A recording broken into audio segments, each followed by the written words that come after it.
Hey everyone, Fatty from Pack a Punch Traders. Gonna do a video going over the trades of the day of mine. 2 for 2.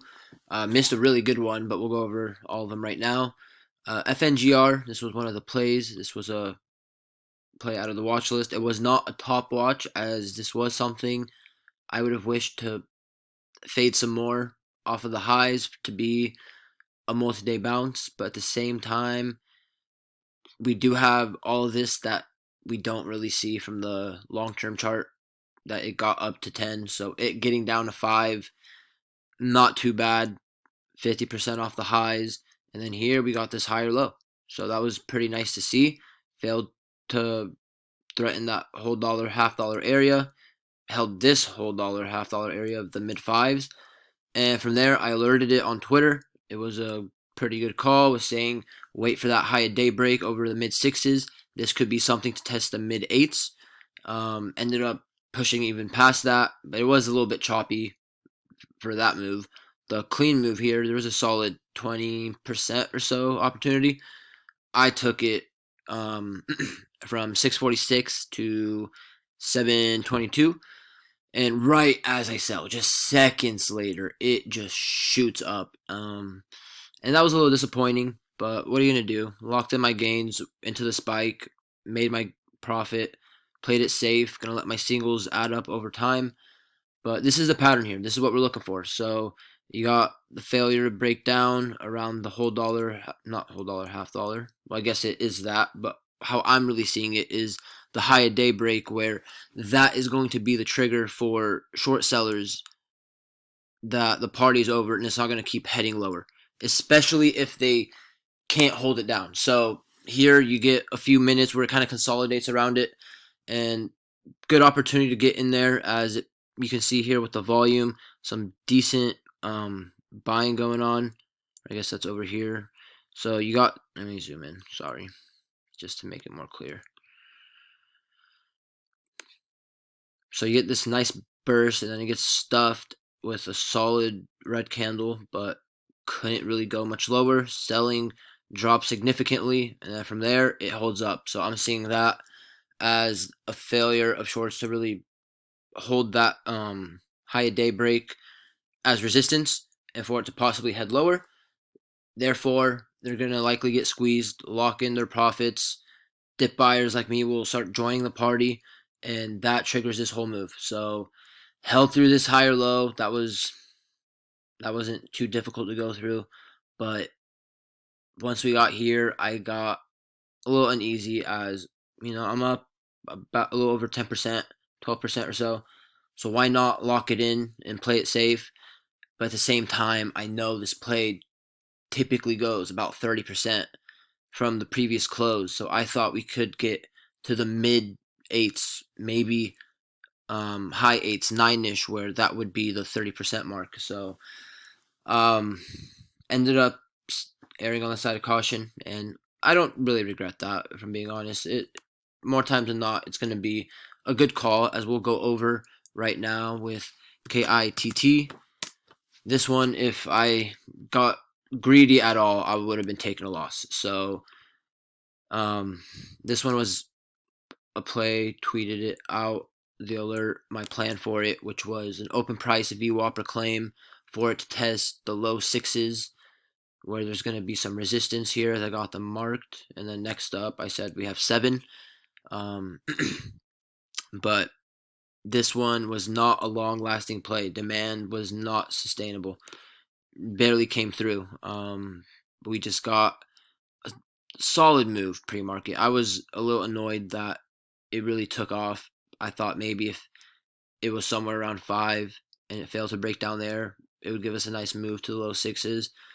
But then I saw it just take off, and I became a little uneasy about it, as if it, depending where it's going to open, my profit angle might not be that great and might not be something I even attack. So ended up opening in the low fives, so saw that pretty acceptable, and failed to break down. You get this massive selling here, and what does it do? It holds 5. It doesn't even tap it. And then from there, it starts making higher lows, double bottom here.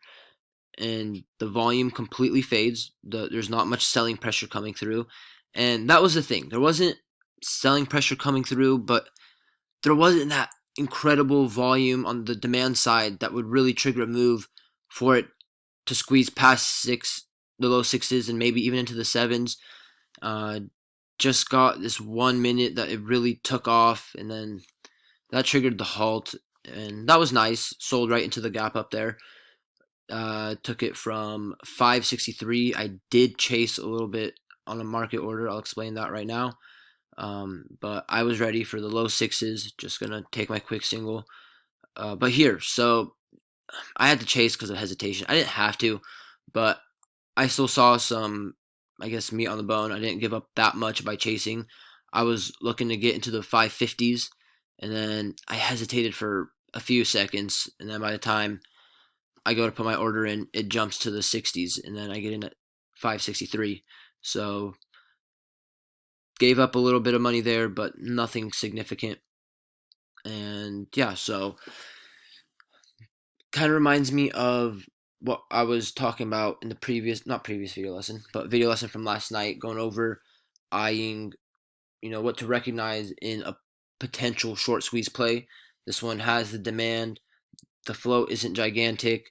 It's holding key levels that I was looking for it to hold.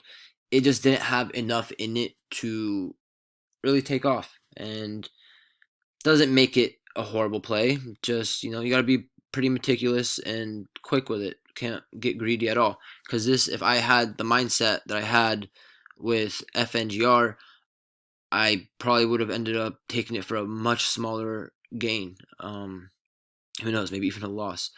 But yeah, so selling to the spikes. That's really the takeaway from today. Don't get greedy. Be patient for the right setup. I could have probably even ignored KITT, if we're being honest. But I thought it had the news. I thought we'd get a better move, but I knew it had that resistance there. That was the first step to get past the low sixes, and it just couldn't do it. So those were the two plays for me today. The one that I missed, I did not give enough attention to, was tops. This one was out of the watch list, and I even talked about it in the video lesson last night a couple times. And it was a nice play for me after hours. And I saw it fading, and I just gave up on it, if we're being honest. I really had in mind that it would hold the mid sixes, maybe six, but ended up dipping and getting into the low fives, mid fives to test the red green level. And as you can see, it was on very low volume. Not much selling pressure behind that push lower. So shorts failed to break it down, super low float, doing good volume. And yeah, just that's the recipe for a short squeeze almost. When you have an uptrend, shorts can't break it down. They're trapped in there. It's a low float as well. That makes it easier to get a quick volatile move. Um, and the demand, the important thing, how we read these plays through the volume.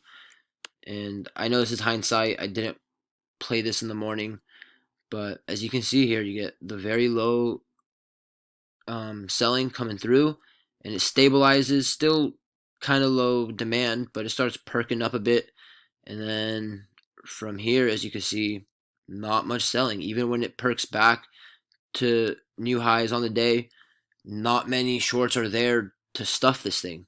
What happens is they're probably getting squeezed. As you can see, the demand really comes through once it confirms and holds 6 and a VWAP here. But had the right plan.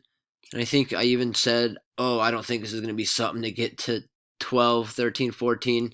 Ended up testing the mid 11s, so pretty shocked to see that. But at the same time, I was really focusing on first getting to the 8s to 9 region. And then after that, when that held, what happened? Let's see here. Shorts failed to break this thing down. It held 7, grinded back, and then from there, you got a nice burst and went right through high a day, but you get some consolidation here where there isn't much selling going on, and that triggers a whole other move higher. So very cool to see. If you missed it, you got a lesson. If you made some money, congratulations. or if you maybe lost money on it, you got a lesson as well. But yeah, so let's not make this any longer of a video lesson. Excuse me. We'll just wrap it up there. And yeah, have a great one. Oh, I also got the video lesson going over the top plays tomorrow already. It's going to be posted at the same time as this. So depending which one you see first, go check that out. And I got the video lesson on, or not the video lesson, the watch list posted on Twitter as well. So we'll catch you guys later. Have a good one.